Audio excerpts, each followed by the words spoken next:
I'm so excited to be here. I'm so excited about this day. And one of the things that when we talk about confidence, I often think about first grade girls. And I don't know how many of you have ever actually hung out with a first grade girl, but they are like super fierce human beings. Like if you have not hung out with a first grader and you want to know about confidence, go find one. They have no problem saying exactly what they think. And I remember being in a first grade classroom where I was shadowing a teacher trying to learn how to teach them, which is not easy.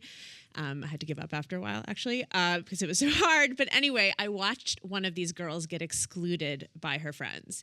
And it must have taken her about 30 seconds before she just like spoke up right to the girl who was being mean. And she was like, that girl's being mean to me. And all the other girls were like, yeah. And it was like such a spectacular sight to see a girl speak up in that way. And yet, as girls get older, that is an increasingly rare phenomenon. That is because, as you've been hearing, as girls approach puberty, they lose their confidence. It's something that happens to them. And you see it when you're in the classroom. As a classroom teacher, what you see is you see girls going from being loud and silly and dorking out and singing the soundtrack to Frozen, which if you're a parent, you know what I'm talking about, to standing with their arms crossed, to kind of pretzeling their bodies, to pushing out their hip to one side, standing off balance.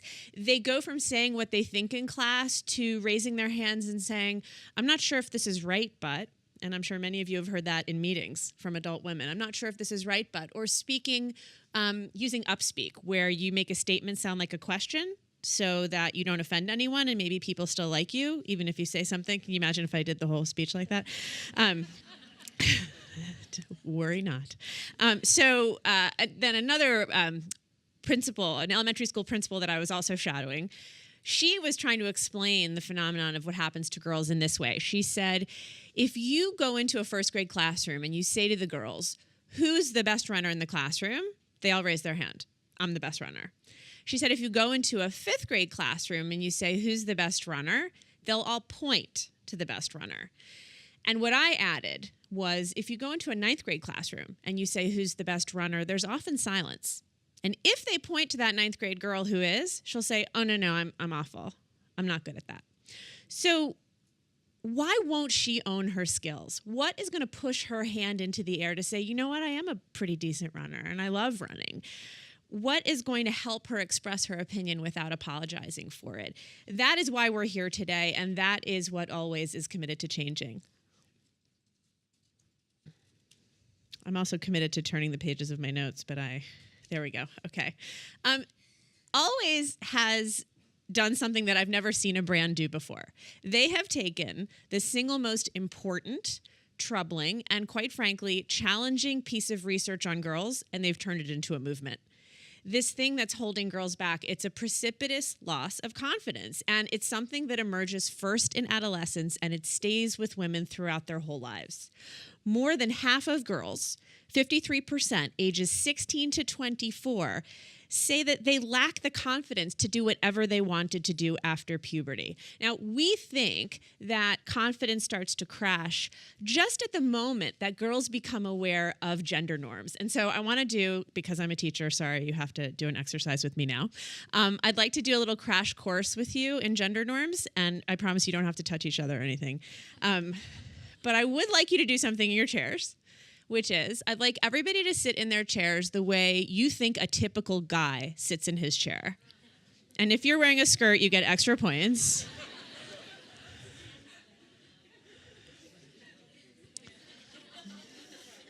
Yeah, you guys look really good. Okay. And if you're a New Yorker, just imagine being on the subway. You know what I'm talking about. And now I want you to sit in your chairs the way you think a typical girl sits in her chair. When I ask you to sit like a guy, the whole room opens up like an accordion. I ask you to sit like a girl, everybody scrunches in. And you can ask even really young girls to do that exercise, and they know exactly what to do. And that is because they learn, girls learn, and they're told by our society what it means to be like a girl and what it means to be like a boy. And that exercise is obviously not just about your body. I mean, girls are told to hold in their opinions, to hold in their appetites, to hold in their feelings. They're told, as you just saw in the video, to be liked, right? You have to be la-di-da happy all the time, and to think about other people before yourself, and to give before taking. And girls are well aware of this pressure from the culture. Always did a survey, and they found that 79% of the girls who believed that society puts them into boxes think that if society stopped pressuring girls, they would be more confident. And I think, what happens during this time in girls' lives, and I see it all the time, is that girls lose exposure to the skills and to the experiences that build confidence. A girl doesn't get to speak up and tell her friend, you know what, I didn't like that comment you left on my Instagram post. Like, that just wasn't cool. Instead, what she does is she stews. She's angry inside, then she's resentful, then she kind of resigns and accepts it. That girl is not raising her hand in class to disagree with another student, especially if that student is more popular than she is. But instead, she's rehearsing what she wants to say. And I see this with college women all the time. Rehearsing, what am I going to say in this class over and over again? By the time they ever want to say it, the teacher's moved on to something else. These girls are not leaving their comfort zones to try new things because they're so afraid to stand out, and they're afraid to fail, and they're afraid to let others down by failing. And so what happens is girls learn to play it safe. They learn to do the things that they know they're going to ace, and then they never get to feel that exhilaration of mastering something just beyond their reach.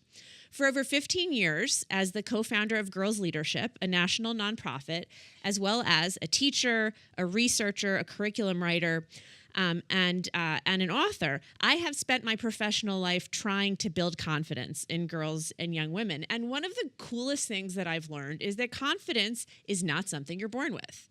We think about confidence as this like magical thing. Either you have it or you don't. But the reality, as research is increasingly showing us, is very different.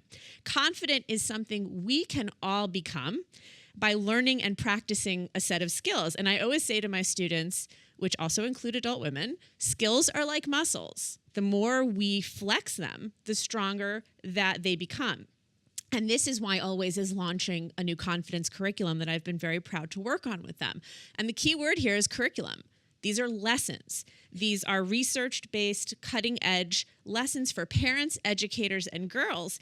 It's the biggest confidence education program that we have ever seen, and it will really help raise a generation of more confident girls. The curriculum will be incorporated into Always' long-term puberty education program, and it's going to reach 20 million girls in 65 countries, which really blows my mind. It's going to give girls the building blocks of confidence, helping them take positive risks, go out of their comfort zone, raise their hand and speak up, and discover their true potential. And I have to say that one of the best parts of this curriculum is that it's actually working with educators and parents. You have to work with the adults in girls' lives if you want to create sustainable change. So if you spend 5 minutes with me, you'll learn that I have a 3-year-old who's making my life challenging right now.